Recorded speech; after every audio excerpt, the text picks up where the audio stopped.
Collinear. भैया 4 बजे वाली मैराथन से पेपर आता है, अभी नहीं पढ़ना क्या तेरे को, हर चीज 4 बजे के ऊपर छोड़ देगा हैं? ऐसा तो नहीं होगा, एक बात समझ, ऐसा तो नहीं होगा। हाँ, जो हम 4 बजे सुबह पढ़ाते हैं उनमें से बहुत सारे क्वेश्चन जो है तुम्हें देखने को मिल सकते हैं। हम अपने एक्सपीरियंस के हिसाब से पढ़ा रहे हैं ना, पिछले साल में भी दिखे बच्चों को, उसके पिछले साल में भी बच्चों को दिखे, तो इस साल भी प्रोबेबिलिटी आपको क्वेश्चंस मिलते जुलते दिख सकते हैं, ऊपर नीचे वैल्यू हो, सेम कॉन्सेप्ट हो, मिल सकते हैं। पर ऐसा तो नहीं होगा कि मान ले मिल भी गए, ऐसा तो नहीं होगा तू साल भर नहीं पढ़ा और सुबह 4 बजे देख के चले जाएगा, पेपर हो जाएगा तेरे से, ऐसा तो नहीं होगा ना। तो ये मत सोच के बैठो कि भैया मैं तो पूरी जीवन भर चिल करूंगा और सुबह 4 बजे मैराथन देख लूंगा और मेरे से सवाल हो जाएंगे, ऐसा नहीं होता है यार।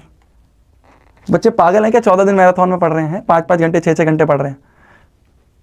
वो 4 बजे एक फाइनल टचअप होता है, एक फाइनल वो टचअप होता है कि भाई सारी चीजें हमने पढ़ी हैं पर एक बार वापस रिवीजन करके चले जाओ, वो होता है 4 बजे। समझ आया मेरी बात को? तो ये पागलपंती में मत रहो।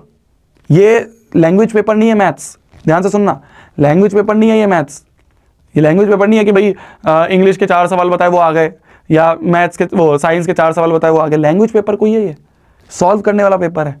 तो ऐसा कोई होगा कि तू भाई भैया मैंने तो भैया ना 17 दिन बहुत मजे करे, और भैया मैं तो सुबह 17 तारीख की सुबह 4 बजे वाली मैराथन का वेट कर रहा था कि उसमें से सवाल आ जाएंगे।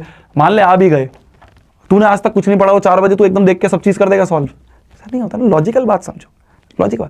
वो 4 बजे वाली मैराथन उन्हीं बच्चों के लिए इफेक्टिव होगी जो पिछले 15-14 दिन से पढ़ रहे हैं, पर पिछले 17 दिन से पढ़ रहे हैं। लॉजिकल बात समझो, ठीक है? ये इलॉजिकल चीजें मत करो, इलॉजिकल चीजें मत करो। मैं तो बहुत अगेंस्ट होता हूँ 4 बजे वाली मैराथन के, क्योंकि मैथ्स में ऐसा कुछ नहीं होता है। हाँ, साइंस में मैं मानूंगा, एसएसटी में मानूंगा कि भाई वो same to same questions, theory है ना, थ्योरी तो दिख जाती है। सवाल कैसे आप भाई यहाँ पे 1,-1 की जगह A, B लिख देगा, C, D लिख देगा, 9,5 की जगह 1, 2 लिख दो, तो सवाल ही चेंज हो सकता है, सवाल घुमा के पूछा जा सकता है। कॉन्सेप्ट सारे दिखेंगे, समझ रहा है? तो इसलिए फालतू की चीजों पे मत जाया करो।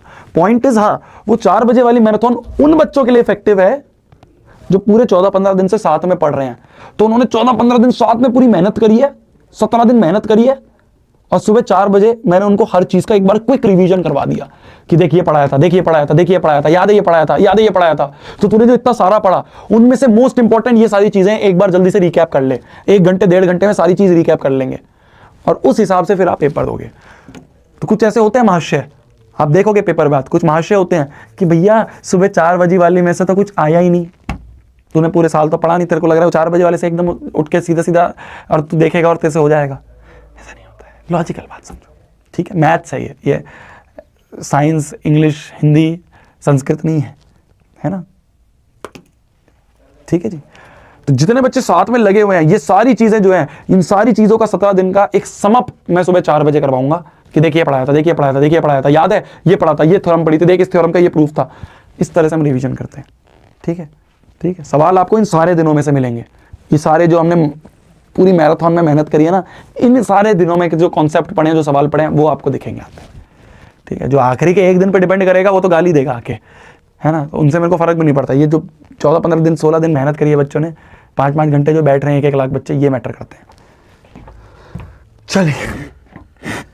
चलिए जी, आ जाते हैं अपन